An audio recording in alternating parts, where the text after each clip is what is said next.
Tieng Vang Thi Gian, Mga Alingawngaw ng Panahon, Kabanata 1, Tawag sa Hating Gabi at ang mapanganib na pastahan sa gabi ng Maynila, ang mga ilaw na neon ay nagkikislapan, at ang masiglang atmosfera ay hindi kailanman humuhupa. Sa Tambayan Bar, isang modernong bar na nakatago sa masiglang lugar ng Makati, si Joaquin Ramirez, ang batang presidente ng Maharlika Holdings na kilala sa pagiging playboy, ay nasa sentro ng pansin. Ang tawanan, pag-uusap, at tunog ng mga baso na nagkakatamaan ay umaalingawngaw sa pagitan ng usok ng sigarilyo. Si Joaquin, na may mapanuksong ngiti at kumpiyansa, ay abala sa isang mapanghamong laro ng beer pong. Sa gitna ng kasiyahan, tumunog ang kanyang telepono. Sa kabilang linya ay si Sofia Reyes, ang seryoso at dedikadong assistant niya. Sa bahagyang lasing na boses ngunit puno pa rin ng awtoridad, sinabi ni Joaquin, "Sofia, pumunta ka agad sa tambayan. Kailangan kita." Bagamat walang ideya kung ano ang nangyayari, agad na sumakay si Sofia papunta sa bar. Pagdating niya, ang unang tanaw ay si Joaquin na nakasimangot, nakaturo sa mga baso ng beer na puno pa sa mesa. "Tingnan mo, reklamo niya na may bahagyang tampo. Dahil sa pagka-late mo, natalo ako sa pastahan. Kailangan kong ubusin lahat ng ito." Nag-aalala si Sofia para sa boss niya at nag-alok na siya na lang ang iinom ng beer. Ngunit si Paulo Mendoza, isa sa mga kaibigan ni Joaquin na matagal nang may interes kay Sofia, ay mabilis na sumingit. "Ako na," sabi ni Paulo, nagpapakita ng pagiging gentleman, "hindi dapat ang babae ang magpasa nito." Agad niyang kinuha ang isang baso ng beer, handang inumin ito. Napansin ni Joaquin ang kilos ni Paulo, at biglang nagpakita ng inis. Kinuha niya ang isang bote ng alak, sabay hawak sa kwelyo ni Paulo. "Sa banyo tayo mag-usap," sabi ni Joaquin, sabay hila kay Paulo papunta roon, iniwan si Sofia at ang mga tao sa bar na naguguluhan. Ilang minuto lang ang lumipas, at biglang narinig ang isang malakas na sigaw mula sa banyo. Si Paulo ay biglang nawalan ng malay. Bagamat nagulat, nanatiling kalmado si Joaquin. Agad niyang inutusan ang staff na suriin ang security footage sa labas. Samantala, si Sofia, na may likas na talino bilang assistant, ay mabilis na nagpaalis sa mga tao, maingat na ipinaliwanag na si Paulo ay lasing lamang. "Boss Joaquin," bulong ni Sofia, "huwag kang padalos-dalos. May mahalagang shareholders meeting tayo sa susunod na linggo." Bagamat galit pa rin si Joaquin, mahinahon siyang tinapak ni Sofia sa pinto ng banyo at malakas na tumawag.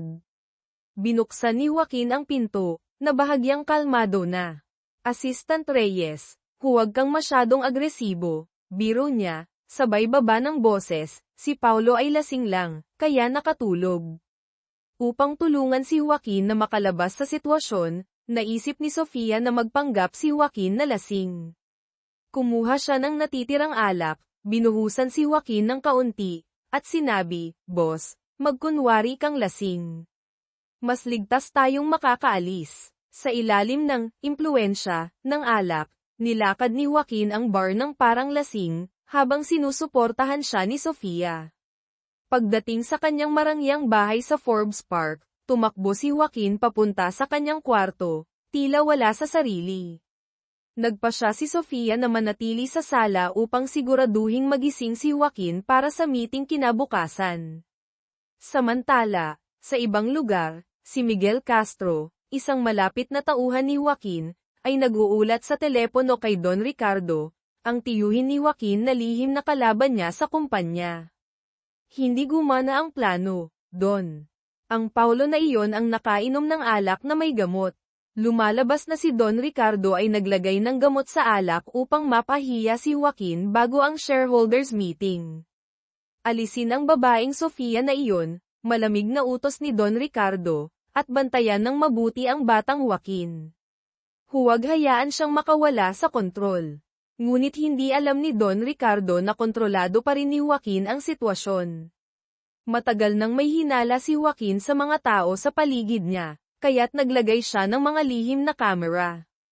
Ang footage na nagpapakita kay Paulo na umiinom ng alak, at ang tapang ni Sofia na tumulong kay Joaquin, ay lalong nagbigay ng interes kay Joaquin. Bumaba siya sa hagdan upang tingnan si Sofia na nakatulog sa sofa. Nang gumalaw si Sofia, agad siyang bumalik sa kwarto, hawak ang lumang ID card ng high school na may pangalang, Sofia Reyes, isang alaala na iniingatan niya ng matagal na panahon. Kabanata 2, Hindi inaasahang insidente at lihim na babala kinabukasan, sa tamang oras, kumatok si Sofia sa pintuan ng kwarto ni Joaquin. Walang tugon mula sa loob. Inilapit niya ang tainga sa pinto upang makinig, ngunit biglang bumukas ito, dahilan upang matamba siya sa matipunong dibdib ni Joaquin. Bahagyang inaantok ngunit halatang tuwang-tuwa, sinabi ni Joaquin, "Mag-ingat ka, Assistant Reyes. Kung may masira, kaya mo bang bayaran ang sasakyan ko?" Namula si Sofia, agad na umatras. "Pasensya na, boss. Siguro, mas mabuti kung gamitin niyo ang kotse ko papunta sa opisina. Para iwas aksidente." Bagamat bahagyang tinawanan ni Joaquin ang simpleng kotse ni Sofia, napilitan siyang sumakay. Pagdating sa Maharlika Holdings, bumaba si Joaquin na tila pagod. Nakita niya ang ilang magagandang empleyado at agad na nagpakita ng interes. Ngunit mabilis siyang hinayla ni Sofia papunta sa elevator, sabay bigay ng senyales sa mga empleyado na huwag lumapit sa kanilang boss. "Nakakainit dito. Sira ba ang aircon?" reklamo ni Joaquin pagdating sa opisina. "Oo, boss. Naayos ko na ang aircon sa private office niyo," sagot ni Sofia. Sa loob ng opisina, lihim na tinitingnan ni Joaquin ang litrato ni Sofia na kuha niya habang natutulog ito.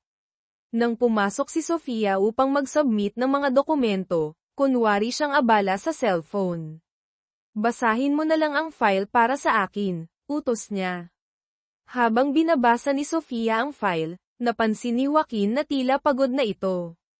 "Umupo ka. Hindi ba masakit sa paa ang pagtayo?" tanong niya. Nang magsimulang umubo si Sofia, agad niyang kinuha ang mga dokumento, mabilis na pinirmahan ang mga ito. "Boss, pwede ba akong umuwi ng maaga ngayon? May personal akong lakad," tanong ni Sofia. Bago umalis, pinaalala niya kay Joaquin, "Boss, huwag kalimutang i-adjust ang aircon bago magpahinga." Paglabas, sinabi ni Sofia sa isang kaibigan, "Mukhang sinadya ni boss na magpa-aircon sa akin. Pero kailangan kong magmadali para sa blind date ko." Hindi nagtagal, hinanap ni Joaquin si Sofia. "Nasaan si Assistant Reyes?" "Umalis na po siya, boss. Sabi niya may blind date siya." Biglang sumimangot si Joaquin. Agad siyang pumunta sa parking lot, at nakita si Sofia na papasok sa kotse. Walang sabi-sabi, sumakay siya sa driver's seat. "Ako na ang maghahatid sa iyo," sabi niya, "at pagkatapos ng blind date mo, gagamitin ko ang kotse mo pauwi." Sa daan, sinadya ni Joaquin na magkamali ng direksyon. Kung ang blind date mo ay hindi makapaghintay, ibig sabihin wala siyang tunay na interes, sabi niya. Bigla, sumigaw si Sofia, "Boss, mukhang may problema ang preno."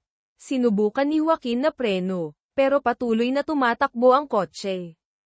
Pinakalma niya si Sofia at tinuro nito ang isang bakanteng daan.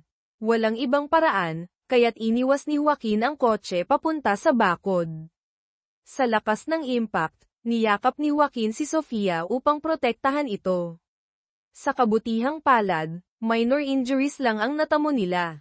Tumawag si Joaquin kay Dr. Carlos Alvarez, ang family doctor niya, upang suriin sila. Nang makitang ligtas si Sofia, saka lamang siya nakahinga ng maluwag. "Ito ay dahil sa nangyari sa Tambayan Bar," sabi ni Joaquin kay Carlos, "sigurado akong si Don Ricardo ang may pakana nito. Hindi siya maglalakas loob na galawin ka bago ang shareholders meeting," paliwanag ni Carlos. "Kung may mangyari sa iyo, 54% ng shares ay mapupunta sa charity. Kaya't ang target niya ay si Assistant Reyes para magbigay ng babala." Si Joaquin ay napaisip, at sa puntong iyon, napagtanto niya na si Sofia ay nasa panganib hanggat mananatili ito sa kanyang paligid. Samantala, si Sofia ay malungkot na nagmasid sa kanyang bagong bili na telepono na basag na matapos ang aksidente. Wala siyang magawa kundi gamitin ang lumang telepono na bigay ng kanyang yumaong tiyuhin ilang taon na ang nakalilipas. Kinabukasan, nagulat si Sofia nang makatanggap ng email na nagsasabing siya ay tinanggal na sa trabaho. Agad siyang pumunta sa opisina, at walang pag-aalinlangan, dumiretso siya sa kwarto ni Joaquin. Bakit? Bakit mo ako tinanggal? Tanong niya, puno ng galit. Si Joaquin, na pilit nagpapakita ng malamig na ekspresyon, ay sumagot, Sofia, masyado ka ng pabigat. Halos ikinamatay ko pa sa aksidente. Bilang konsiderasyon sa 2 taon mong serbisyo, tanggapin mo ang severance pay na ito at umalis ka na. Ang puso ni Sofia ay tila nadurog. Akala niya si Joaquin, bagamat may pagkaligaw, ay may mabuting kalooban. Ngunit ngayon, napagtanto niyang mali ang kanyang akala. Sa galit at pagkadismaya, tinalikuran niya si Joaquin at lumakad palayo. Ngunit bago pa siya makalayo, bigla siyang nahilo at nawalan ng malay. Si Joaquin, na unang inakalang nagkukunwari lamang si Sofia, ay natakot nang makita niyang totoong hinimati ito. Agad niyang binuhat si Sofia at dinala sa San Lazaro Hospital. Sa ospital, sinabi ni Dr. Carlos, huwag kang mag-alala, Joaquin. Si Sofia ay nagkaroon lamang ng low blood sugar dahil sa stress. Magiging maayos siya, ngunit si Joaquin ay hindi mapakali. Alam niyang si Don Ricardo ay hindi titigil hanggat hindi nito nalalayo si Sofia sa kanya. Carlos, tulungan mo ako, pakiusap ni Joaquin, panatilihin si Sofia dito sa ospital hanggang matapos ang shareholders meeting. Dito lang siya magiging ligtas. Nang magising si Sofia, sinabi ni Dr. Carlos, Miss Reyes, kailangan namin ng impormasyon ng iyong pamilya. May seryosong ekspresyon si Carlos, kaya't naramdaman ni Sofia na may masamang balita. Agad niyang kinuha ang papel na hawak ni Carlos.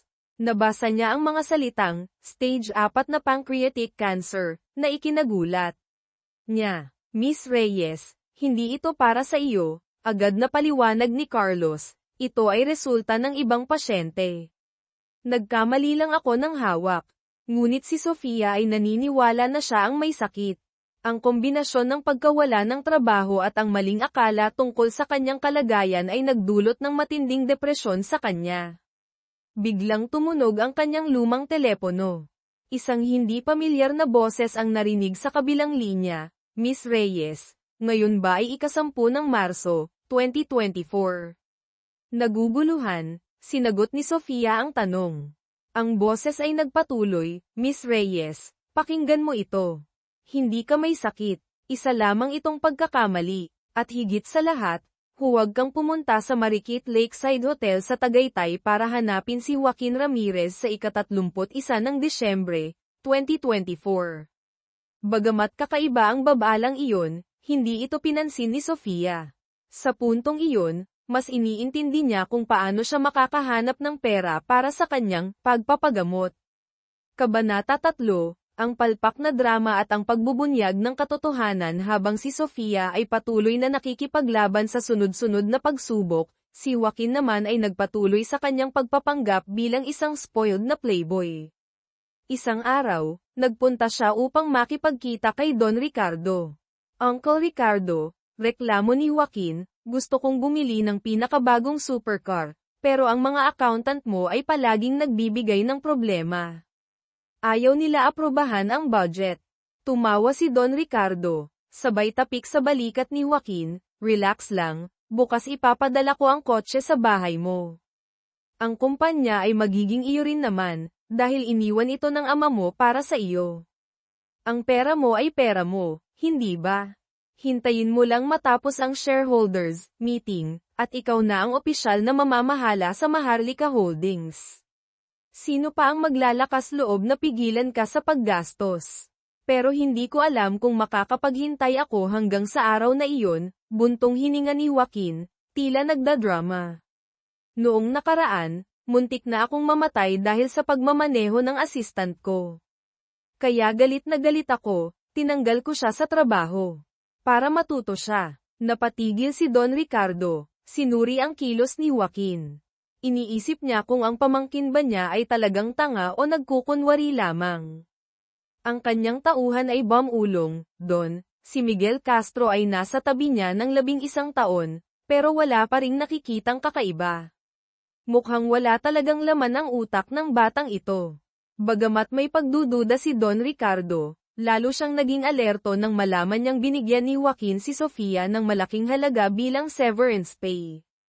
Patuloy sa kanyang pagpapanggap, si Joaquin ay nagpakasaya sa mga party at tila walang iniintinding problema.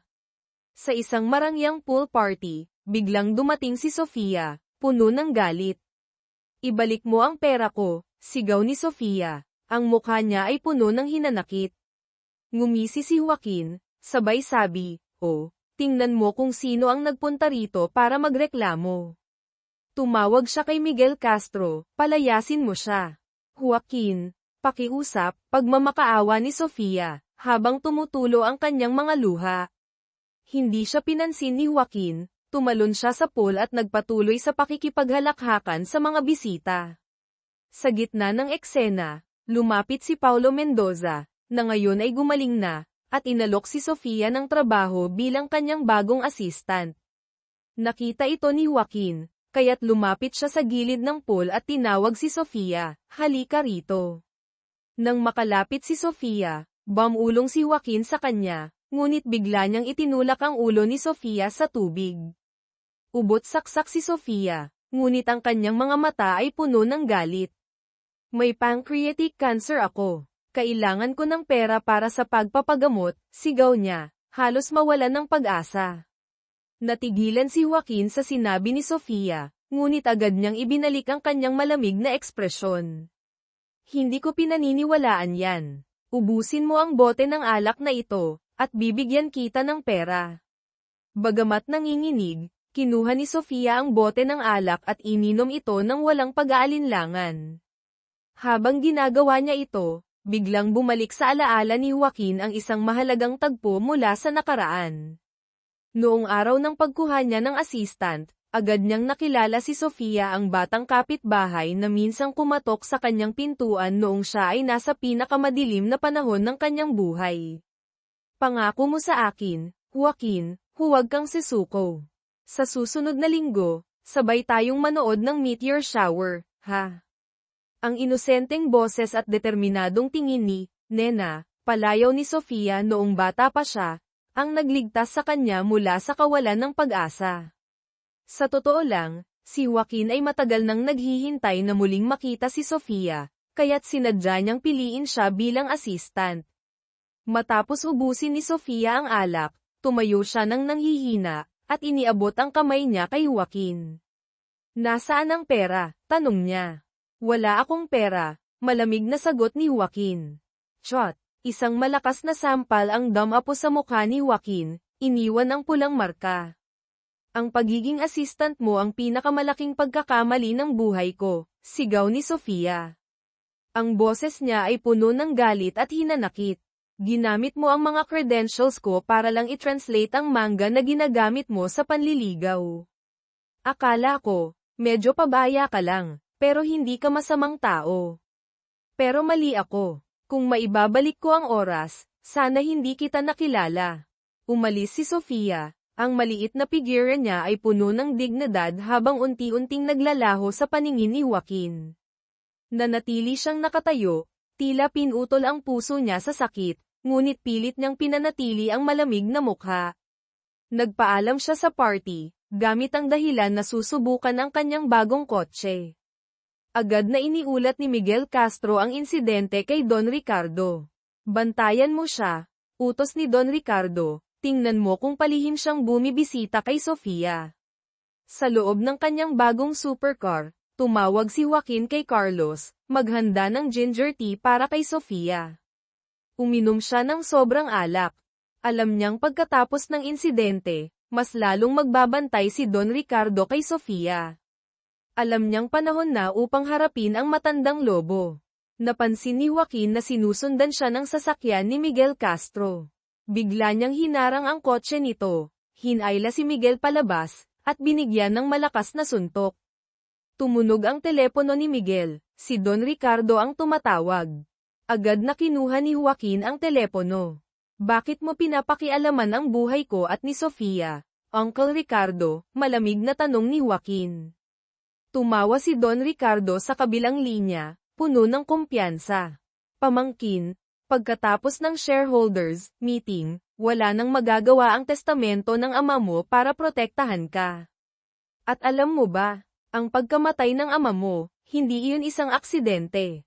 Tumigil saglit si Don Ricardo, sabay dagdag, pumunta ka sa The Acacia Club ngayong gabi. Mag-usap tayo. Pagkatapos, ibinaba ni Don Ricardo ang telepono, at inutusan ang tauhan niyang si Benjo, ihanda ang lahat. Siguraduhin na pipirma si Joaquin sa kontrata ng paglipat ng shares ngayong gabi. Samantala, tumunog muli ang lumang telepono ni Sofia. Ang parehong misteryosong boses ang narinig, Miss Reyes, inuulit ko, hindi ka may sakit. Para patunayan ko, isulat mo ang numerong ito at bumili ng tiket sa loto ngayong gabi, Jess ng numero. At tandaan, huwag kang pumunta sa The Acacia Club ngayong gabi. Mapapahamak si Joaquin. Biglang natapos ang tawag dahil naubusan ng baterya ang telepono. Pagkatapos nito, pumasok si Dr. Carlos sa kwarto ni Sofia. Miss Reyes, oras na para sa pagkuha ng wisdom tooth. Wisdom tooth? Tanong ni Sofia, naguguluhan. Bakit hindi mo nagamutin ang cancer ko? Kinuha niya ang dalawang resulta ng pagsusuri, ang isa ay nagsasabing may cancer siya, at ang isa ay normal at hinarap si Carlos. Bakit hindi ka nagsasabi ng totoo? Kung hindi mo ipaliwanag ito, isusumbong kita. Napabuntong hininga si Carlos at nagpakumbaba. Miss Reyes, ang pagpanatili sa iyo sa ospital ay para sa kaligtasan mo. Narito ang mensahe ni Joaquin para sa akin, Carlos, alagaan mo si Sofia. Huwag hayaan siyang mapahamak. Bagamat hindi niya lubos na naiintindihan ang intensyon ni Joaquin, nagdesisyon si Sofia na lumabas ng ospital. Palihim na nag-text si Carlos kay Joaquin upang ipaalam ang sitwasyon. Nagpunta si Sofia sa Aling Nenes Karinderya malapit sa bahay niya, at umorder ng mainit na wonton soup. Sa background, ang TV ay nagpapakita ng lotto draw. Bigla niyang naalala ang numerong sinabi ng misteryosong boses. Agad siyang bumili ng tiket gamit ang eksaktong numero. Samantala, si Joaquin ay nakatanggap ng balita mula sa kanyang especially boss, si Miss Reyes ay lumabas ng ospital at bumili ng lotto ticket. Napakunot ang noo ni Joaquin, nagtataka. Sa The Acacia Club, sinubukan ni Benjo na kumbinsihin si Joaquin, Boss Joaquin, pirmahan mo na ang kontrata ng paglipat ng shares para sa kaligtasan mo. Habang nangyayari ito, si Sofia ay nanginginig habang tinitingnan ang lotto result sa kanyang telepono. Nanalo siya ng jackpot. Sa kagalakan, bigla siyang natigilan sa takot. Ang lahat ng sinabi ng misteryosong boses ay nagkatotoo. Naalala niya ang babala tungkol sa The Acacia Club. Agad siyang sumakay sa motor at nagpunta sa The Acacia Club. Pagdating niya, nakita niya si Joaquin na pinipilit ng mga tauhan ni Don Ricardo na pumirma sa kontrata. Joaquin, sigaw ni Sofia, sabay pagmamaneho ng motor papunta sa gitna ng mga tao, dahilan upang magkaroon ng kaguluhan. Sa gitna ng gulo, si Joaquin ay nagpakita ng tunay na lakas. Hindi na siya nagkunwari, ginamit niya ang kanyang kakayahan upang labanan ang mga tauhan ni Don Ricardo.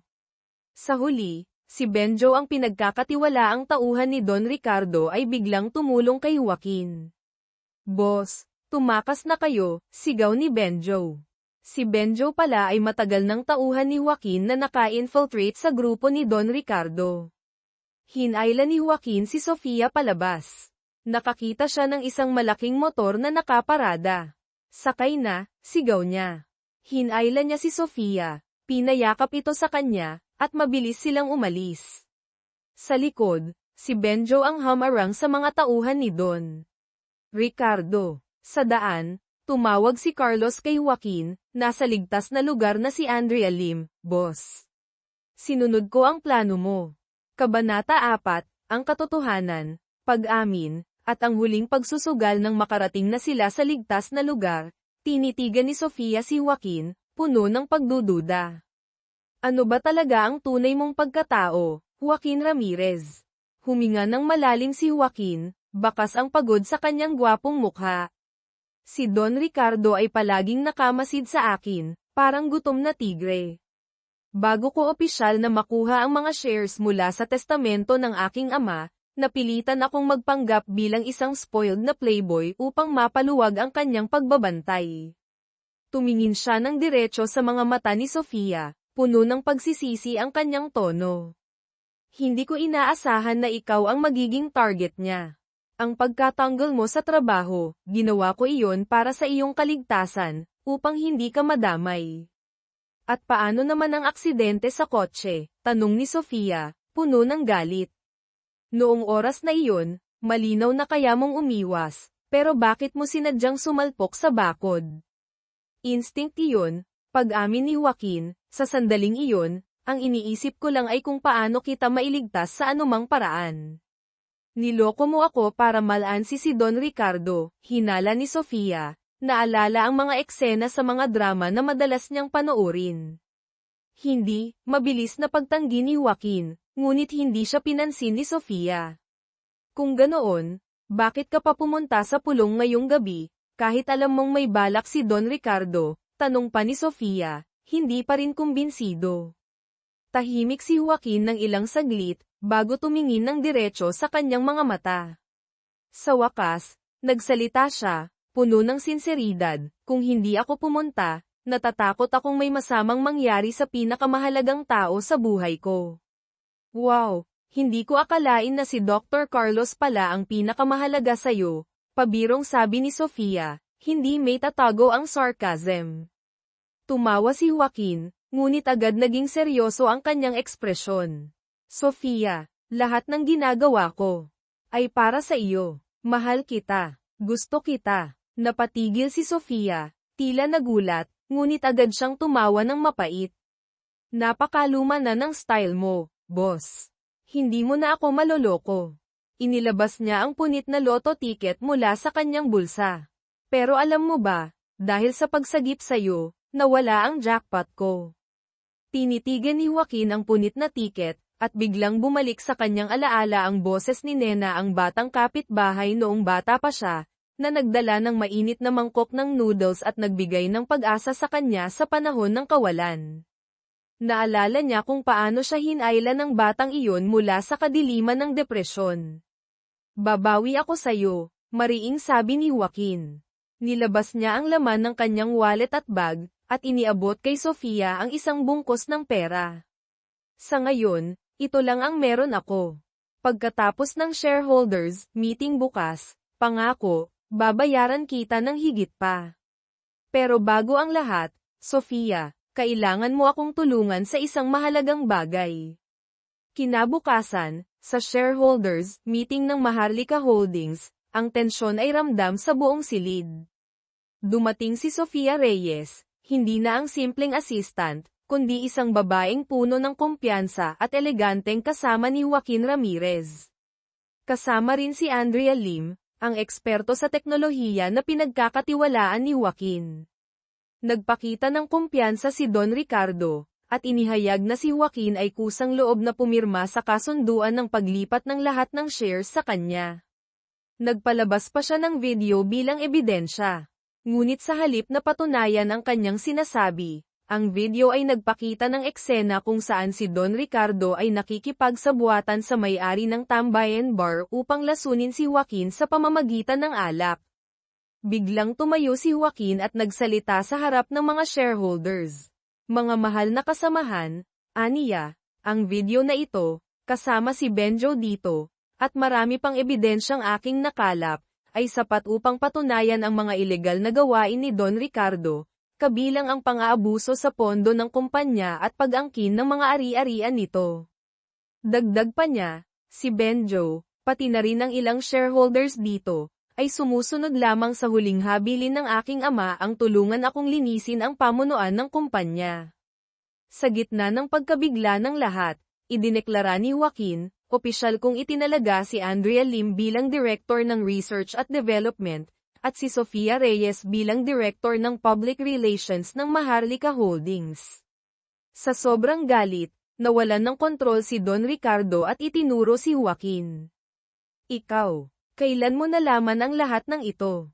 Mula pa noong matagal na, sagot ni Joaquin, ang tono niya ay malamig at matalas. Matagal ko nang natuklasan na ang huling tawag ng aking ama bago siya namatay ay para sa iyo, Don Ricardo. Hayop ka. Darating ang araw na mawawala ang lahat sa iyo, sigaw ni Don Ricardo bago siya dinala ng mga security guards palabas ng silid. Bagamat nalampasan ni Joaquin ang pagsubok at nailigtas ang kumpanya, nararamdaman pa rin niya ang hindi maipaliwanag na kaba. Alam niyang may itinatago pang lihim si Don Ricardo.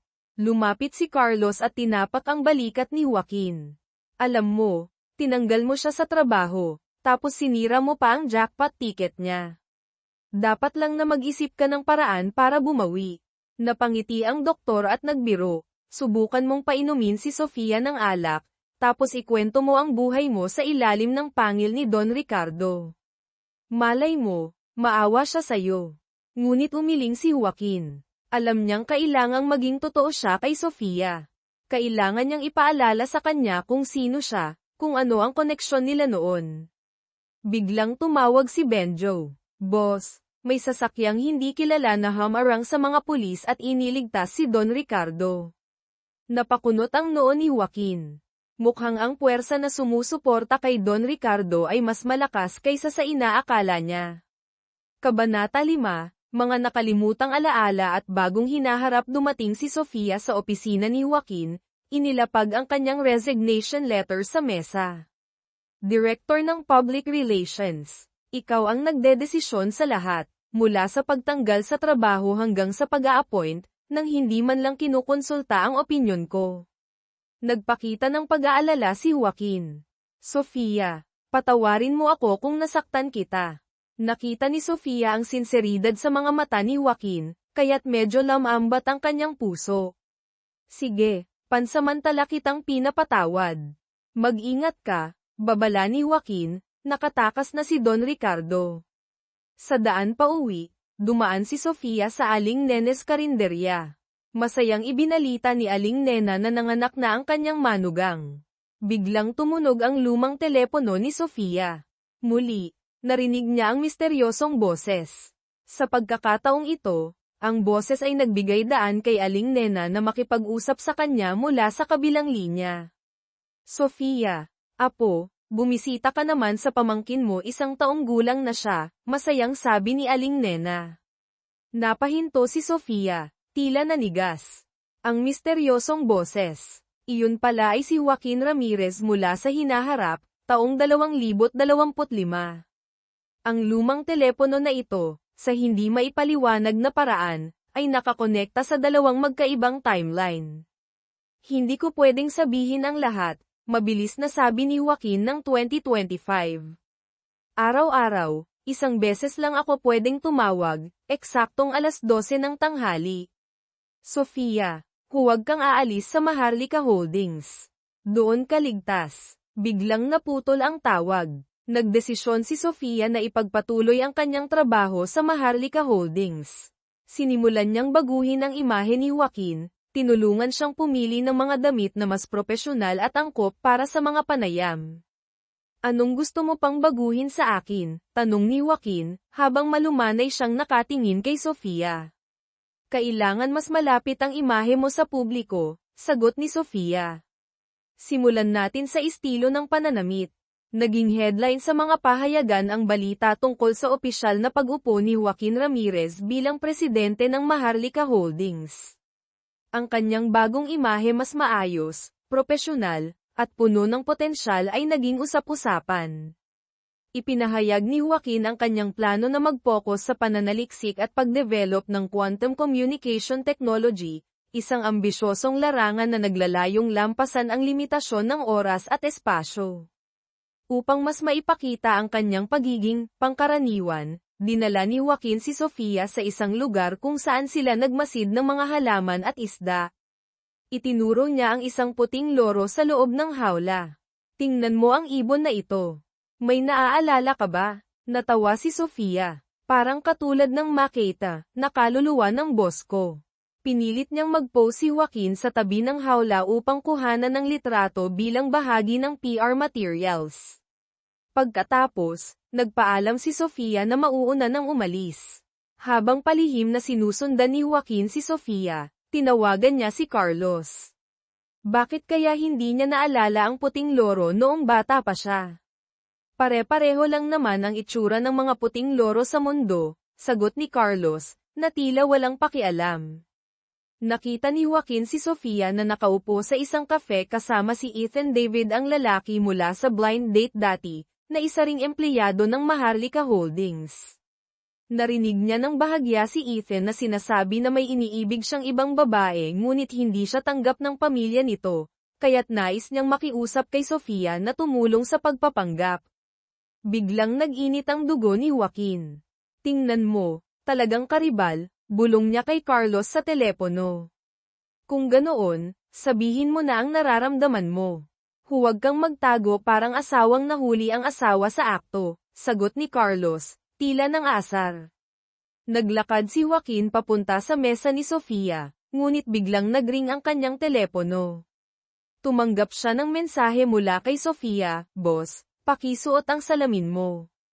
Huwag kang maging problema para sa Public Relations Department." Sa parehong sandali, iniulat ni Carlos na natukoy na ang taong nasa likod ng mga paninirang puri kay Joaquin sa social media. Nagdesisyon si Joaquin na gamitin ang pagkakataong ito upang baguhin ang pananaw ni Sofia tungkol sa kanya. Tinitigan niya ang nameplate sa mesa ni Sofia na nagsasabing, "Sofia Reyes PR Director," at biglang napangiti. Naalala niya ang araw noong bata pa sila, nang si Nena, ang batang Sofia, ay lumapit sa kanya upang humingi ng tulong dahil inaapi siya ng ibang bata. Ipinakilala ni Sofia ang sarili bilang kapitbahay sa ibaba ng building, at tinawag siyang, "Kuya Joaquin, Ate Joaquin." Sa timeline ng 2025, si Joaquin nang hinaharap ay biglang nakaramdam ng mga bagong alaala na nabubuo sa kanyang isipan, mga alaala ng Joaquin ng 2024. Napangiti siya, dahil sa wakas, mukhang nagbabago na ang kasaysayan. Samantala, sa 2024, muling nabuhay ang lumang isyo tungkol sa pagiging party boy ni Joaquin sa Tambayan Bar. Siguradong may taong sinasadya ang lahat ng ito, mariing sabi ni Sofia. Hiniling niya kay Joaquin na makipagkita sa dalawang babaeng nabanggit sa tsismis upang linawin ang sitwasyon. Bago pa man dumating si Sofia sa meeting place, inutusan na ni Joaquin ang dalawang babae, Sisi at Coco, na ipaliwanag na walang anumang malisyosong koneksyon sa pagitan nila. Ngunit biglang dumating si Cassandra Lopez, ang childhood friend at dating karibal ni Joaquin na kara-rating lang mula sa ibang bansa. Galit na itinapon ni Cassandra ang bungkus ng pera sa mga babae. "Umalis kayo sa harapan ko. Cassandra, huwag mo nang sayangin ang oras mo sa akin," malamig na sabi ni Joaquin. "Mula pa noong bata tayo, gusto na kita, Joaquin," mariing sabi ni Cassandra. "May mahal na akong iba," sagot ni Joaquin ng diretso. Biglang dumating si Sofia, at malambing na kinawit ang braso ni Joaquin.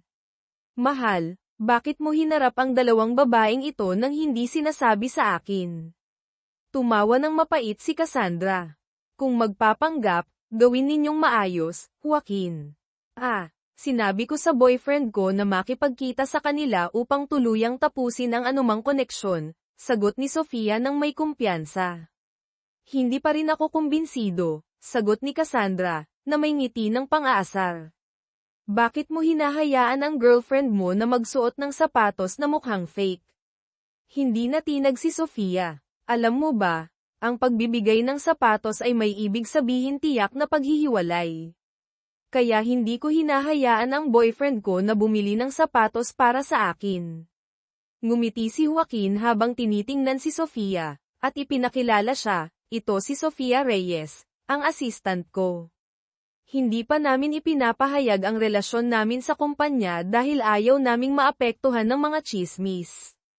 Inimbitahan ni Cassandra si Joaquin sa isang party sa katapusan ng linggo, at agad siyang pumayag isang pagkakataon upang makalapit sa investment fund ng ama ni Cassandra. Pagkatapos, inamin ni Sofia kay Joaquin, sa totoo lang, kumuha ako ng aktres na magpapanggap bilang fiancé mo para harapin si Cassandra. Pero biglang nagkaroon ng conflict ang schedule niya, kaya, ako na ang pumalit. Habang iniimbestigahan ang background ni Cassandra, isang talentadong violinist at anak ng isang mayamang investor, iminungkahi ni Sofia, bakit hindi mo subukang makipag-date sa kanya, boss? Magandang ideya iyon para maayos ang reputasyon mo. Tinitigan ni Joaquin si Sofia, puno ng kahulugan ang kanyang tingin. Ikaw na ang nag-claim na girlfriend mo ako, kaya kailangan mong panindigan ito. Bukod pa rito, pupunta ako sa party na iyon para makuha ang investment fund ng kanyang ama. Dinala ni Joaquin ang fake girlfriend niya upang maghanap ng damit para sa party. Nang lumabas si Sofia mula sa fitting room suot ang isang eleganteng gown, napahinto si Joaquin, tuluyang nagulat sa kanyang kagandahan. Nilapitan niya si Sofia, kunwari itinatanggal ang tag ng gown, ngunit ang kanyang kamay ay bahagyang umikot sa baywang ni Sofia, nagdulot ng isang sandaling puno ng tensyon.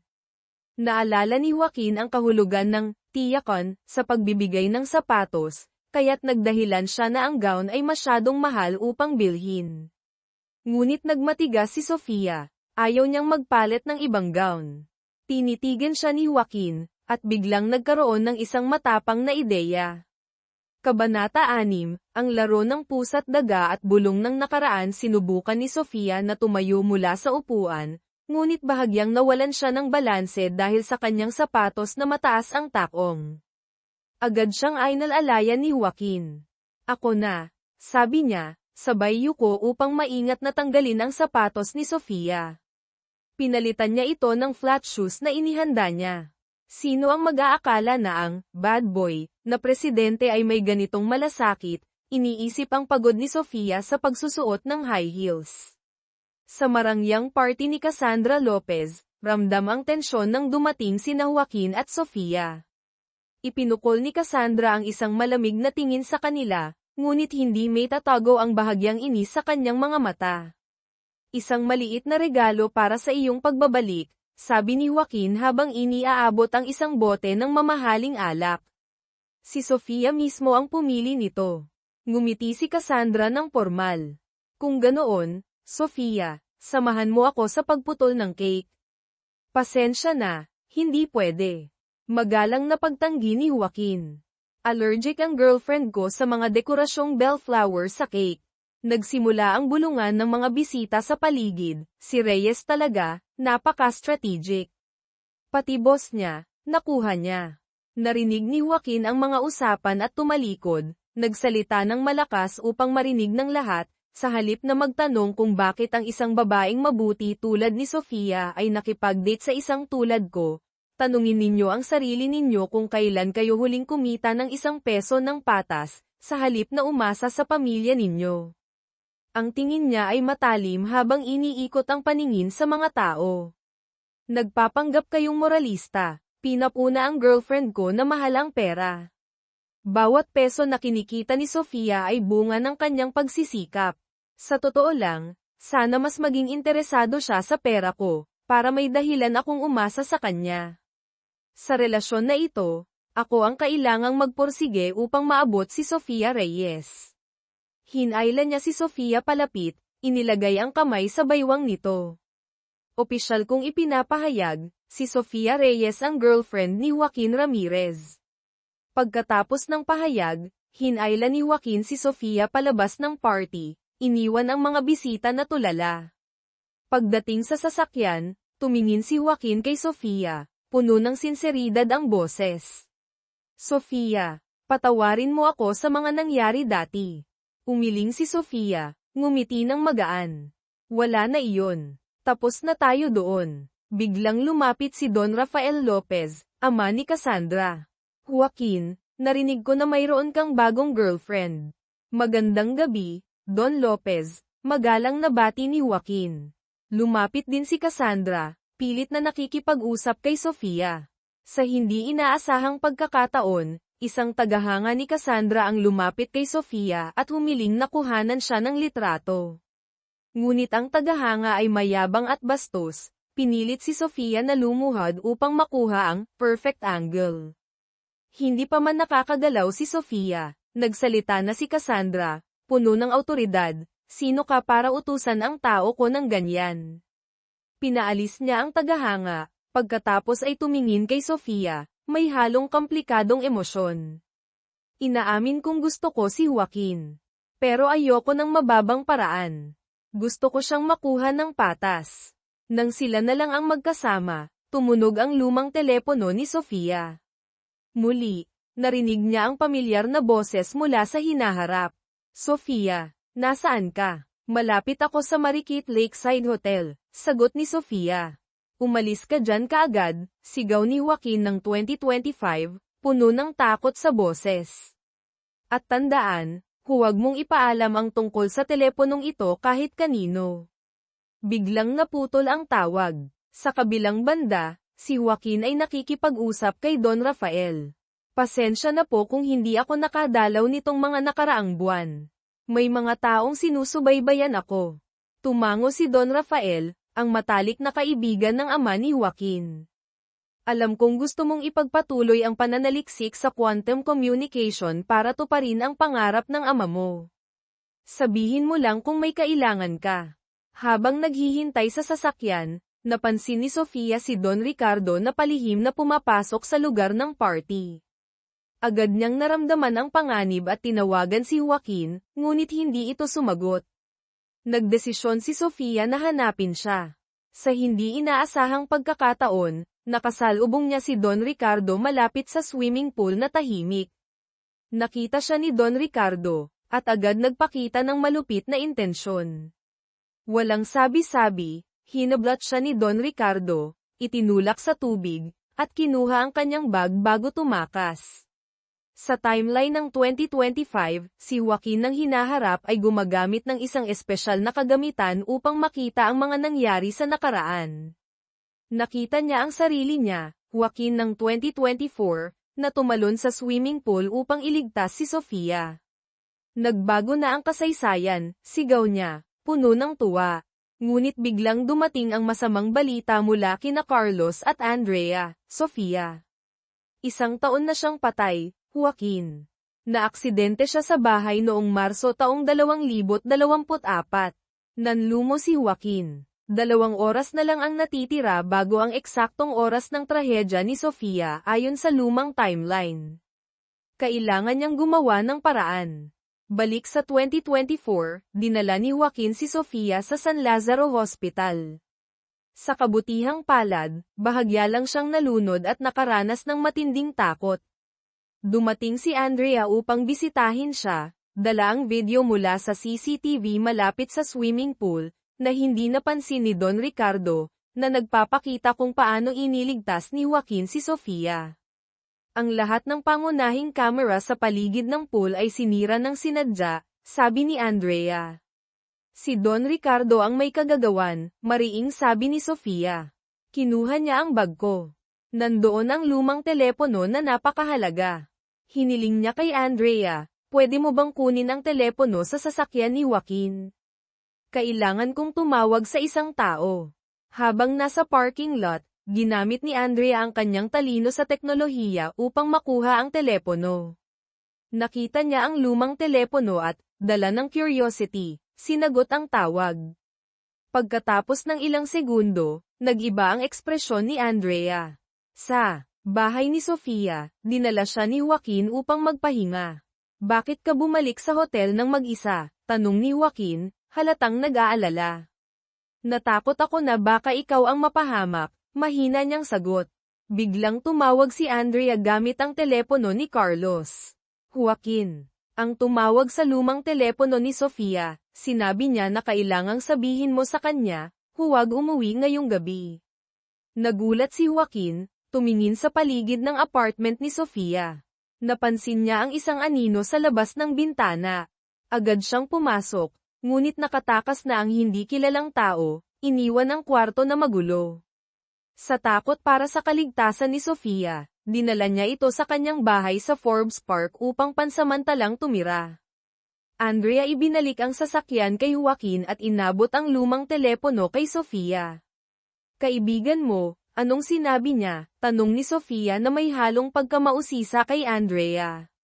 Bahagyang nag-alinlangan si Andrea, naalala ang banta ng lalaking tumawag sa telepono, kapag hindi mo naiparating kay Sofia Reyes na huwag siyang umuwi ngayong gabi, buong mundo ang makakaalam na hanggang ngayon, ako, si Joaquin Ramirez, ay hindi pa nakakaranas ng mga bagay-bagay. Napilitan si Andrea na magsinungaling, tinanong lang niya kung kumusta ka. Pagkapasok ni Sofia sa bahay, tumingin si Joaquin kay Andrea at sinabi, umuwi ka na. Ako na ang bahala sa kanya. Sa loob ng bahay, nagtanong si Sofia nang may pag-aalinlangan, mayroon ka bang pangtanggal ng makeup? Ang bahay ko ay walang gamit pambabae, sagot ni Joaquin nang may katiyakan. Sisi at Coco ay mga aktres lang na kinuha ko para sa palabas. Pagkatapos mahuli si Don Ricardo, tapos na ang kontrata nila. Sa wakas, naipaliwanag niya ang lahat kay Sofia. Habang si Sofia ay nasa banyo, tumawag si Joaquin kay Carlos. Nako, pare, pahiramin mo naman ako ng tips para sa stage ng pagsasama ng crush. Grabe ka naman. Ang mga kaibigan mo na stranded sa kalsada, hindi mo man lang tinulungan, pero ang love life mo, todo effort, reklamo ni Carlos, ngunit nagbigay pa rin ng payo, kailangan mong lumapit, gumawa ng skinship, nang hindi inaasahan, para kiligin siya. Agad na sinubukan ni Joaquin ang payo ni Carlos. Habang naghahanda si Sofia ng hapunan, lumapit si Joaquin, kunwari ay kukuha ng gamit, ngunit sinadyang malaglag ang basket ng itlog. Nang yumuko si Sofia upang pulutin ang mga ito, pinigilan siya ni Joaquin. Ako na. Napansin niya ang maliit na sugat sa kamay ni Sofia dahil sa piraso ng shell ng itlog. Maingat niyang hinawakan ang kamay ni Sofia at hinaypan ang sugat. Nagulat si Sofia, agad binawi ang kamay, namumula ang mukha, at sumimangot, ikaw na ang maglinis ng kalat mo. Sa hapunan na inihanda ni Joaquin nang may pagkamadali, nagtanong si Sofia, pwede bang magpalitan tayo sa pagluluto?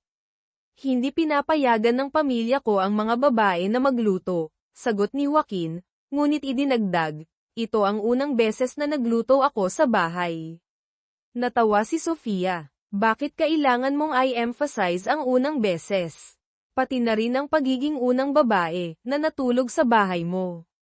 Ngumiti si Joaquin, ang tingin ay malayo. Naalala mo ba noong bata ka? Tumatakas ka sa mga naniningil ng utang ng tatay mo at pumupunta sa bahay namin. Sa totoo lang, hindi ikaw ang unang babae. Ikaw lang ang nag-iisang babae, Nena.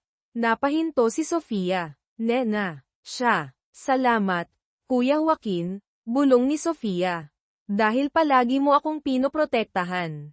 Habang naliligo si Joaquin, tila nagmumuni-muni siya sa mga sinabi ni Carlos, grabe si Carlos. Puro kalokohan. Andrea ay nagpadala kay Joaquin ng video na nagpapakita ng eksena kung paano itinulak ni Don Ricardo si Sofia sa swimming pool. Na-trace ko na ang schedule ni Don Ricardo. May meeting siya sa hotel noong gabing iyon, pero ang taong dapat niyang makaharap ay hindi dumating, sabi ni Andrea. Sa timeline ng 2025, si Joaquin sa hinaharap ay iniimbestigahan ng pulis dahil sa suspecha na may kinalaman siya sa pagkamatay ni Sofia 1 taon na ang nakalipas. Napagtanto niya na ang interbensyon ng lumang telepono ay nagdulot ng mga unpredictable na pagbabago, na nagresulta sa mas magulong hinaharap. Balik sa 2024, kinabukasan, naghihintay si Joaquin kay Sofia upang sabay silang pumasok sa trabaho. Pwede mo ba akong ihatid sa Marikit Lakeside Hotel? Tanong ni Sofia. Kitang-kita ang pag-aalala sa mukha ni Joaquin, kaya idinagdag ni Sofia, okay lang ako. Hindi naman ako mahina para matrauma dahil lang sa nalunod ako. Gusto kong matutong lumangoy bilang self-defense. Nang ibalita ni Sofia na mayroon siyang swimming instructor, ngumiti si Joaquin nang may pagmamayabang, hindi na kailangan. Tawagin mo na lang akong Coach Joaquin. Ang swimming lesson ay naging parang date. Maingat na tinuruan ni Joaquin si Sofia sa bawat galaw. Ang romantikong tanawin ng swimming pool sa ilalim ng liwanag ng hapon sa Tagaytay ay humikayat sa isang photographer ng hotel na mag-alok na kuhanan sila ng couple photos. Nagpapanggap tayo para kay Cassandra. Kaya dapat galingan natin, bulong ni Joaquin kay Sofia, na kumbinsido siyang pumayag. Kumuha pa si Joaquin ng props mula sa photographer. Biglang dumating si Cassandra. Agad na nagkunwari sina Joaquin at Sofia na masayang nagpapakuha ng larawan. Hindi ko kayo pinapansin, malamig na sabi ni Cassandra, dahil ang huli at tunay na may-ari ni Joaquin ay ako.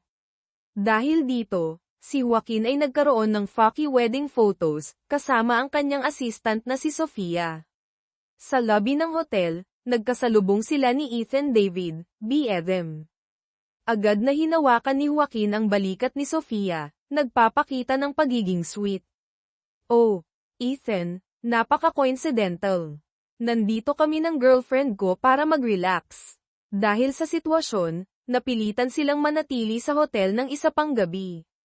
Sa kwarto ng hotel, ipinakita ni Joaquin ang sofa na may nakalatag na kumot at unan. Dito ako matutulog. Biglang kumatok si Cassandra, nagdala ng midnight snack upang magmanman. Napansin niya ang sofa at ngumiti ng mapanukso. Agad na nag-improvise si Joaquin. Kasi nanood ako ng pelikulang Spring Night is Hard to Come, kaya medyo, na-absorb ko ang vibe. Hinawakan niya ang kamay ni Cassandra at dinala ito palabas. Huwag mo na kaming istorbohin. Pagbalik sa kwarto, nakasuot lamang si Joaquin ng bathrobe. Namula si Sofia at sumigaw, ikaw ba, ganito lang ang suot mo tapos haharap ka kay Cassandra. Tumawa si Joaquin, lumapit kay Sofia, at binuhat ang kumot sa sofa, itinapon ito sa kama. Siyempre, kailangan kong takpan ang mata niya. Tulad ng inaasahan, si Cassandra ay paulit-ulit na nagdadala ng cake, bulaklak, at pagkain upang magmanman. Hindi na matiis ni Sofia ang abala. Kaya naisip niya ang isang plano. Kumuha siya ng kahon ng kondom na inihanda niya, pang-emerhensya, at idinikit ito kay Joaquin. Tumawag siya sa reception, pakidala po ng dagdag na kondom sa room 307. Pagdating ng staff, binuksan ni Sofia ang pinto at sinadya niyang magsalita ng malakas, mahal, bakit ang dami mong in-order?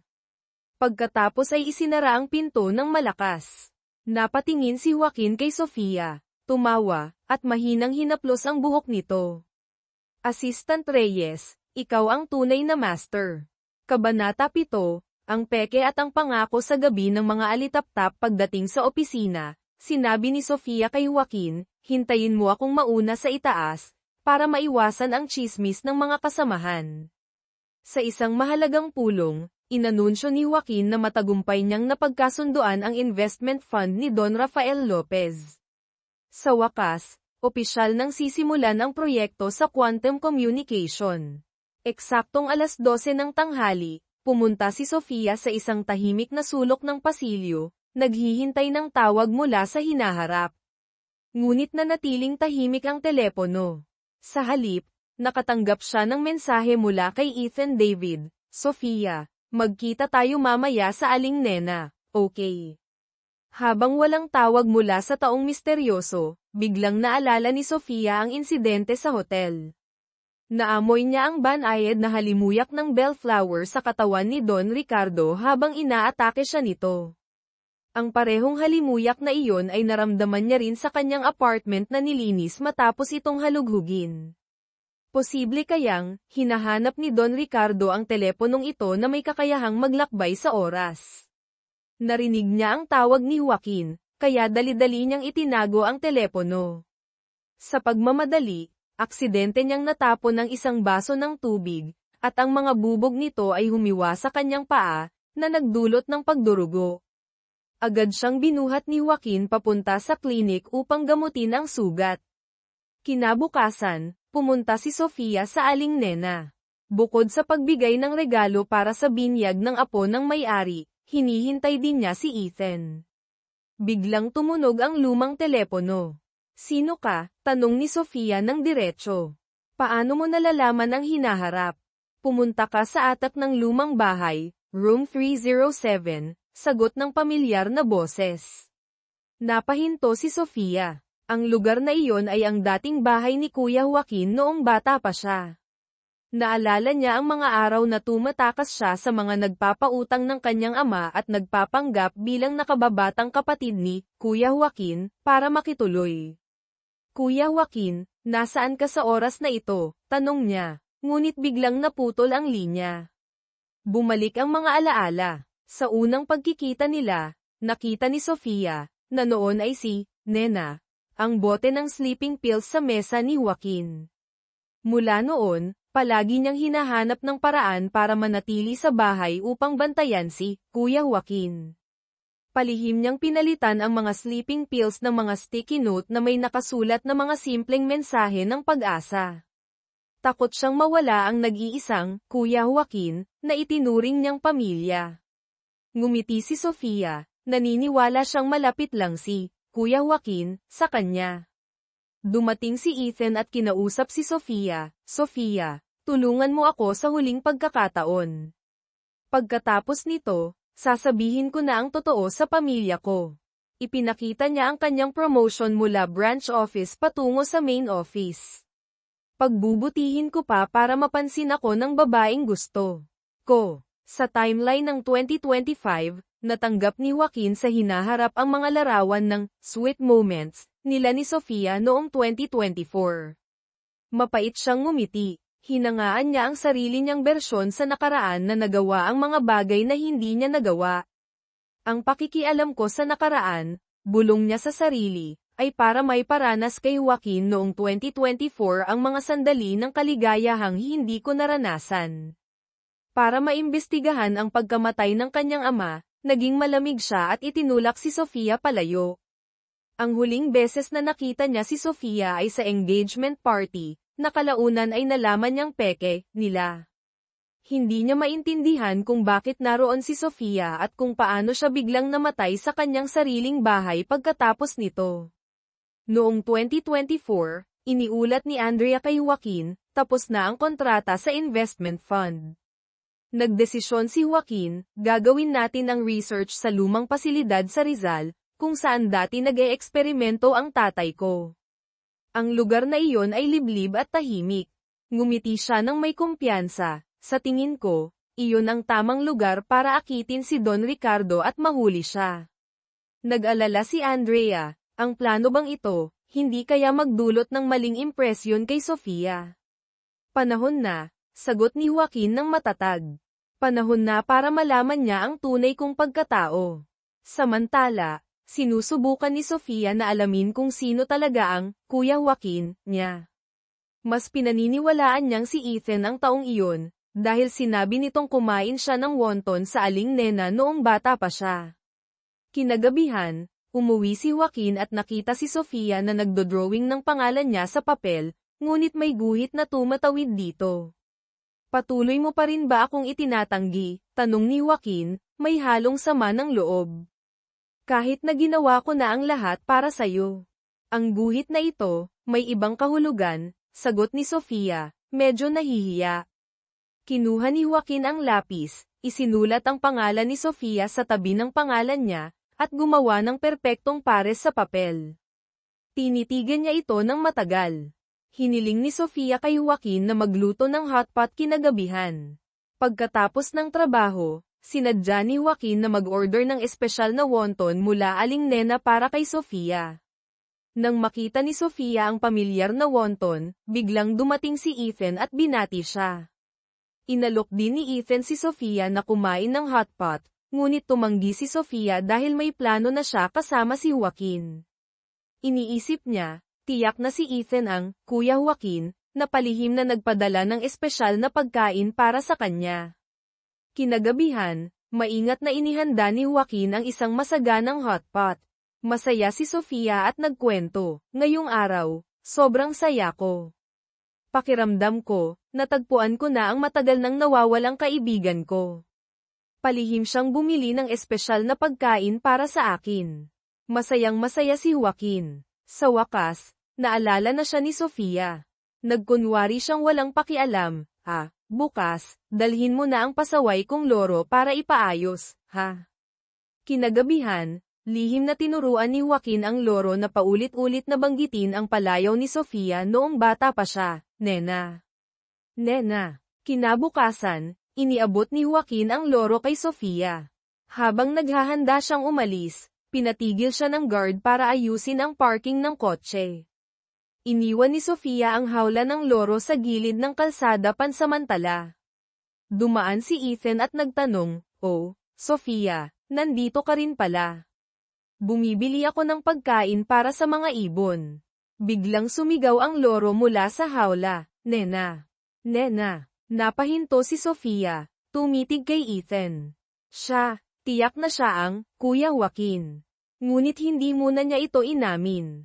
Nakakita si Andrea kay Sofia na tahimik na nakatingin kay Ethan ng may halong emosyon. Sa tingin ko, hindi masyadong bagay si Ethan para maging kaibigan mo noong bata pa, nagdahilan si Sofia, medyo alanganin. Pinaalala ni Andrea, ang press conference para sa proyekto ay malapit na. Imbitado rin si Cassandra Lopez, dahil ang tatay niya ang pangunahing sponsor. Sana huwag mo itong personalin. Hapon, natanggap ni Sofia ang mensahe ni Joaquin na kumakain siya kasama si Don Rafael Lopez. Ngunit maya-maya, nakita niya si Joaquin na sumakay sa kotse ni Cassandra. Nagalit si Sofia, umuwi at inilabas ang sama ng loob sa mga kalat na ginawa ng pasaway na loro. Pag-uwi ni Joaquin, tinanong siya ni Sofia, "Sabi mo, kumakain ka kasama si Don Rafael Lopez. Bakit nandyan si Cassandra?" Nagdagdag pa siya, "May matagal ng kaibigan, din ako, alam mo." Nakangiti si Joaquin, tinanong kung sino iyon. Biglang napasabi si Sofia, "Si Ethan David." Napagtanto ni Sofia ang nasabi niya, kaya tumakbo siya papunta sa kwarto. Napansin niya ang maliit na voice recorder na ginagamit niya sa trabaho, naka-on pa rin. Sa kanyang pag-usisa, pinakinggan niya ang recording. Narinig niya ang boses ni Joaquin, kinakausap ang loro, "Mabait ka, sabihin mo, Nina." Nena. Napaiyak si Sofia. Sa wakas, naintindihan niya na si Joaquin ang tunay na Kuya Joaquin niya. Kaya pala, sinabi ni Joaquin noong unang araw ng trabaho niya, "Matagal na kitang hinihintay." Tahimik siyang nagbigay ng mga palatandaan upang maalala ni Sofia ang kanilang nakaraan. Kumatok si Joaquin sa pinto. Ipinaliwanag niya, "Hindi ko alam na tatawagin ni Don Rafael si Cassandra para sunduin ako. Magpapahinga muna ako at tatawagan ang matagal ko ng kaibigan," sagot ni Sofia, pilit na nagpapanggap na normal. "Iniwasan ko si Cassandra